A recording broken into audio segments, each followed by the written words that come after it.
بسم اللہ الرحمن الرحیم، اللہم صلی علی محمد صلی اللہ علیہ وآلہ وسلم۔ بسم اللہ الرحمن الرحیم۔ آج ہم سورۃ البقرہ کا 12واں رکوع کریں گے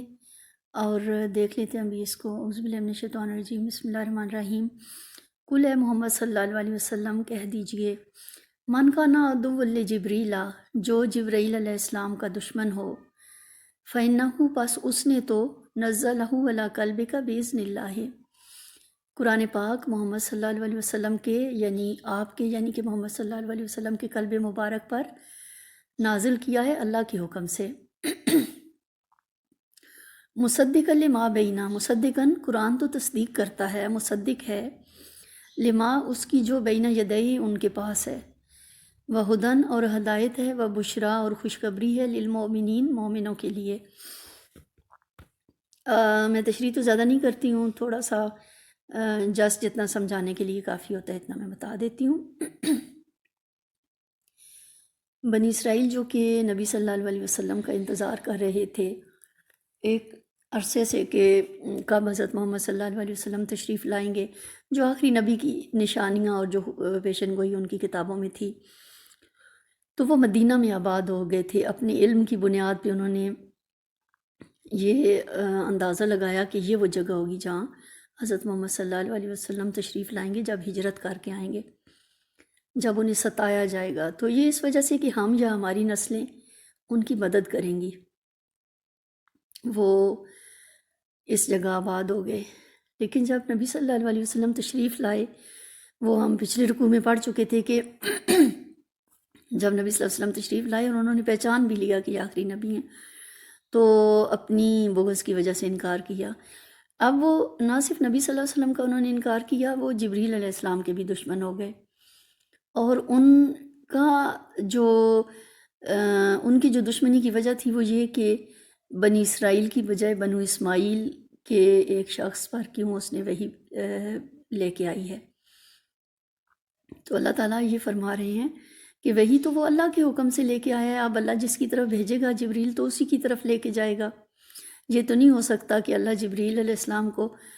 قرآن دے کے محمد صلی اللہ علیہ وسلم کے پاس بھیجے اور وہ جبریل پہنچ کہیں اور جائیں، ایسا تو نہیں ہو سکتا۔ تو چونکہ نبی صلی اللہ علیہ وسلم بنو اسرائیل کی بجائے بنو اسماعیل میں سے تھے، تو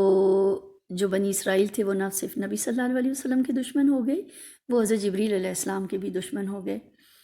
تو اللہ تعالیٰ یہ فرما رہے ہیں کہ قرآن تو اس نے قلب محمد پر نازل کیا ہے صلی اللہ علیہ وسلم اللہ کے حکم سے، اور قرآن پاک کوئی جھٹلا تو نہیں رہا تمہاری کتابوں کو، وہ تو تصدیق کر رہا ہے جو تمہارے پاس کتابیں ہیں ان کی۔ اب اس میں قرآن پاک کی کتنی 4 نشانیاں بیان ہوئی ہیں۔ ایک تو یہ کہ وہ اللہ کے حکم سے آیا ہے،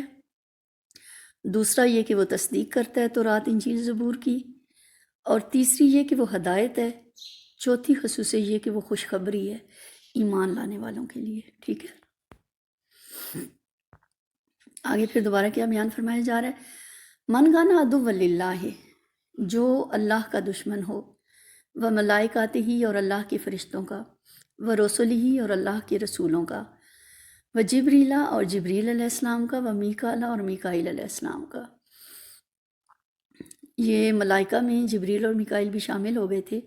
لیکن چونکہ اسپیسیفک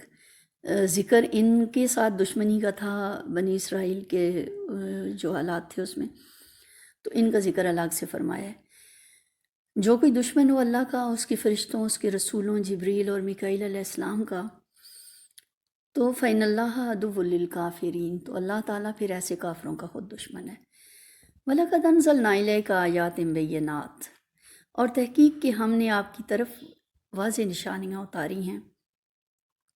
واضح نشانیاں، واضح آیات اتاری ہیں، واضح احکامات نازل فرمائے ہیں۔ ٹھیک ہے، وما اور نہیں یکفر بہا، ان واضح آیات کا انکار کرتا،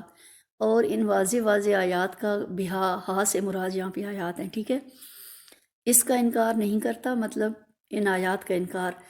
تو کوئی نہیں کر سکتا الا سوائے اس کے الفاسقون، جو فسق کرنے والے ہیں، سوائے فاسق لوگوں کے اس کا انکار تو اور کوئی نہیں کر سکتا یا نہیں کرتا۔ اوک علامہ، جب کبھی بھی آہدو انہوں نے وعدہ کیا، عہدن کوئی بھی وعدہ، نبذوا فریق منہم ان میں سے ایک فریق نے پھینک دیا اس کو، مطلب یہ کہ وعدہ خلافی کی، بل اکثرہم بلکہ اکثر ان میں سے لا یؤمنون ایمان نہیں لاتے، بلکہ ان میں سے اکثر جو ہیں وہ ایمان نہیں لاتے۔ ولما اور جب بھی جاءہم آئی ان کے پاس رسول من عند اللہ اللہ کی طرف سے کوئی رسول، مصدق لما معہم جو تصدیق کرتا ہے اس کی جو ان کے پاس ہے، یعنی وہ اس کتاب سے نئی کوئی نہیں چیز لے کے آیا، جو بیسک تعلیمات ہیں وہ آدم علیہ السلام سے لے کے حضرت محمد صلی اللہ علیہ وسلم تک اسلام کی تعلیمات ایک ہی ہیں۔ دین تو اللہ نے تو اسلام ہی بھیجا ہے، اب اس کی تبلیغ کے لیے چاہے آدم علیہ السلام ہوں، اس کی تبلیغ کے لیے چاہے ابراہیم علیہ السلام ہوں، چاہے موسیٰ علیہ السلام ہوں، چاہے حضرت محمد صلی اللہ علیہ وسلم ہوں، تو دین تو توحید ہے۔ اور جو ایک پیغمبر ہوتا ہے وہ دوسرے کی رسالت کی اور دوسرے کی کتاب کی تکذیب نہیں کر رہا ہوتا، تصدیق ہی کر رہا ہوتا ہے، ٹھیک ہے۔ اور جب ان کے پاس اللہ کی طرف سے کوئی رسول اللہ کی کتاب کی تصدیق کرنے والا آیا تو انہوں نے کیا کیا، نابذا فریق من الذین اوتوا الکتاب پھینک دیا اہل کتاب میں سے ایک گروہ نے کتاب اللہ کی کتاب کو، وراء ظہورہم اپنی پیٹھ کے پیچھے، کأنہم لا یعلمون جیسے کہ وہ جانتے ہی نہیں۔ اور جب ان کے پاس اللہ کی طرف سے کوئی رسول اس کتاب کی تصدیق کرنے والا آیا جو ان کے پاس پہلے سے موجود تھی، تو ان اہل کتاب میں سے ایک جماعت نے اللہ کی کتاب کو اس طرح اپنی پیٹھوں کے پیچھے پھینک دیا گویا وہ جانتے ہی نہ تھے۔ واتبعوا اور انہوں نے پیروی کی ما تتلو الشیاطین علی ملک سلیمان، ما تتلو جو تلاوت کیا کرتے تھے یا جو پڑھا کرتے تھے، الشیاطین و شیاطین علی ملک سلیمان حضرت سلمان علیہ السلام کی مملکت میں، وما اور نہیں کفر سلیمانو نہیں کفر کیا سلمان علیہ السلام نے، ولیکن شیاطین کفروا لیکن شیاطین نے کفر کیا۔ انہوں نے کیا کفر کیا، یعلمون الناس السحر وہ لوگوں کو جادو سکھایا کرتے تھے، وما اور جو انزل علی الملکین اور جو نازل ہوا تھا دو فرشتوں پر، ببابل بابل کے مقام پر، ہاروت و ماروت ہاروت اور ماروت پر، وما اور نہیں یعلمان وہ دونوں تعلیم دیتے تھے، اور وہ دونوں تعلیم نہیں دیتے تھے من احد کسی کو بھی، حتیٰ جب تک کہ یقولا یہ نہ کہہ دیتے، وہ دونوں یہ نہ کہہ دیتے، انما نحن فتنۃ بے شک کہ ہم تو آزمائش ہیں، فلا تکفر اور تم کفر نہ کرو، فیتعلمون پس وہ سیکھتے تھے منہما ان دونوں سے،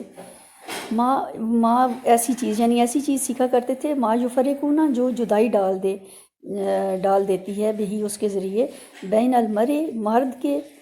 درمیان و زوجہ اور اس کی بیوی کے درمیان، یعنی جو میاں بیوی کے درمیان جدائی ڈال دیتی وہ ایسی چیز سیکھا کرتے تھے، وما ہم بضارین اور وہ اس سے کسی کو نقصان نہیں، بہی اس کے ساتھ اور وہ اس کے ساتھ کسی کو نقصان نہیں پہنچا سکتے تھے، من احد کسی کو بھی، الا باذن اللہ سوائے اللہ کے حکم کے، اللہ کے حکم کے بغیر وہ کسی کو اس کے ساتھ نقصان نہیں پہنچا سکتے تھے۔ تو پھر نقصان کیوں ہو جاتا ہے جادو کے ساتھ؟ وہ اس لیے ہو جاتا ہے کہ اللہ تعالیٰ رسی دراز کرتا ہے پھر ایسے لوگوں کی۔ وَيَتَعَلَّمُونَ اور وہ سیکھتے تھے، ما یضرہم جو نقصان دیتی تھی ان کو، ولا ینفعہم اور ان کو فائدہ نہیں دیتی تھی، وَلَقَدْ اور تحقیق عالموا انہوں نے جان لیا، لمن اشتراہ جو کوئی اس کو اختیار کرے گا، اس کو خریدے مطلب جو کوئی جادو ٹونے کو اختیار کرے گا، ما لہو نہیں ہے اس کے لیے فی الآخرۃ آخرت میں من خلاق کچھ بھی حصہ، وَلَبِئْسَ البتہ بہت برا ہے، ما اشتروا بہ انفسہم جس کے بدلے انہوں نے اپنی جانوں کو بیچ ڈالا، لو کانوا یعلمون کاش کہ وہ اتنا جانتے، وَلَوْ أَنَّهُمْ آمَنُوا اگر وہ ایمان لے آتے، وَاتَّقَوْا اور پرہیزگاری اختیار کرتے، لَمَثُوبَةٌ تو البتہ بدلہ تھا یا ثواب تھا، من عند اللہ اللہ کے پاس، خیر بہت اچھا، لو کانوا یعلمون کاش کہ وہ اتنا جانتے۔ اب یہ آخری آیات کو تھوڑا دوبارہ دیکھ لیتے ہیں۔ اس وجہ سے کہ یہ بڑی ضروری آیات ہیں، اس حوالے سے کہ پہلی بات جو بڑی ضروری سمجھنے کی ہے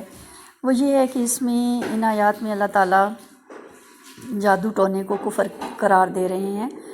اور واضح طور پر اس میں یہ احکام بتائے گئے ہیں کہ جو جادو ٹونا سیکھے گا، کرے گا یا کرائے گا دونوں،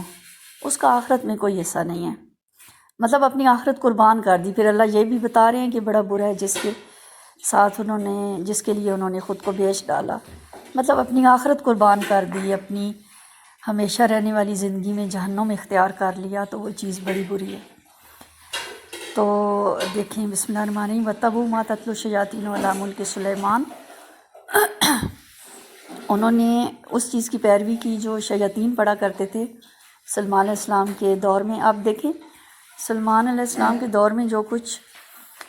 ان کی سلطنت میں جو کچھ شیاطین پڑھتے تھے، وہ اس کو جادو، مطلب پہلی چیز تو یہ کہ شیاطین کا کام ہے یہ۔ اور چونکہ حضرت سلمان علیہ السلام کی مملکت بہت وسیع تھی، اللہ نے ان کو بڑی بادشاہت عطا کی تھی، تو کچھ لوگوں نے اس کو جادو سے تعبیر کیا، ٹھیک ہے۔ تو اللہ تعالیٰ یہ فرما رہے ہیں کہ وہ تو اللہ کی عطا تھی ان کو، اور وہ جادو نہیں تھا۔ اسی لیے یہاں پہ یہ ضروری ہوا کہ اللہ تعالیٰ فرمائیں وما کفر سلیمان، سلمان علیہ السلام کے پاس کوئی جادو نہیں تھا، وہ معجزات تھے جو ایک پیغمبر کو اللہ نے دیے تھے، ان کی سلطنت بڑی وسیع تھی۔ انہوں نے کفر نہیں کیا کا مطلب ہے یہاں پہ چونکہ پیچھے جادو کا ذکر ہے تو وہ جادو نہیں کیا کرتے تھے، ٹھیک ہے۔ ولیکن الشیاطین کفروا وما کفر سلیمان، سلمان علیہ السلام نے کفر نہیں کیا، ولیکن الشیاطین کفروا، لیکن شیاطین کفر کیا کرتے تھے۔ وہ کفر کیا تھا؟ یعلمون الناس السحر وما انزل علی الملکین ببابل ہاروت و ماروت، وہ لوگوں کو جادو سکھایا کرتے تھے، اور پھر یہ کہ جو نازل کیا گیا بابل کے مقام پہ 2 فرشتوں کے اوپر، اللہ تعالیٰ نے لوگوں کی آزمائش کے لیے 2 فرشتے بھی بھیجے، ٹھیک ہے، جو ان کو جادو سکھانے کے ساتھ یہ بتایا کرتے تھے کہ تم کفر نہ کرو، ہم تو آزمائش ہیں۔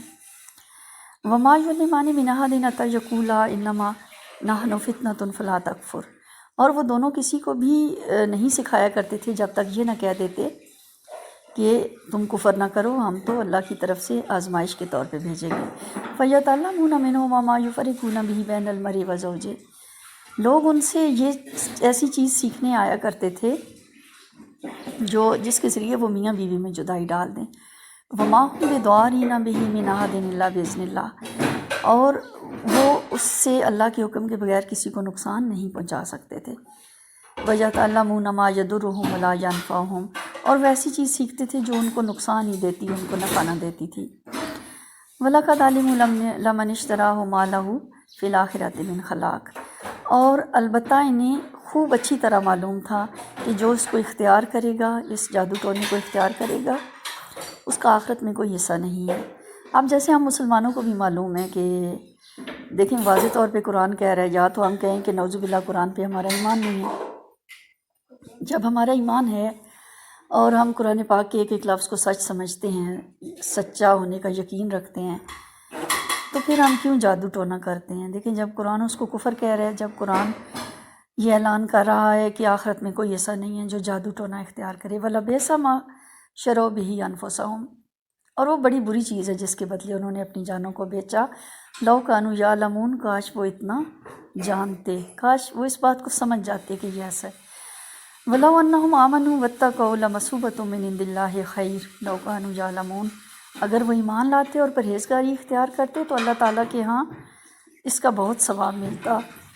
اور جو اللہ کے ہاں اس کا ثواب ہے وہ بہت بہتر ہے۔ لَوْ كَانُوا يَعْلَمُونَ، کاش وہ اس بات کو جانتے۔ صدق اللہ العظیم۔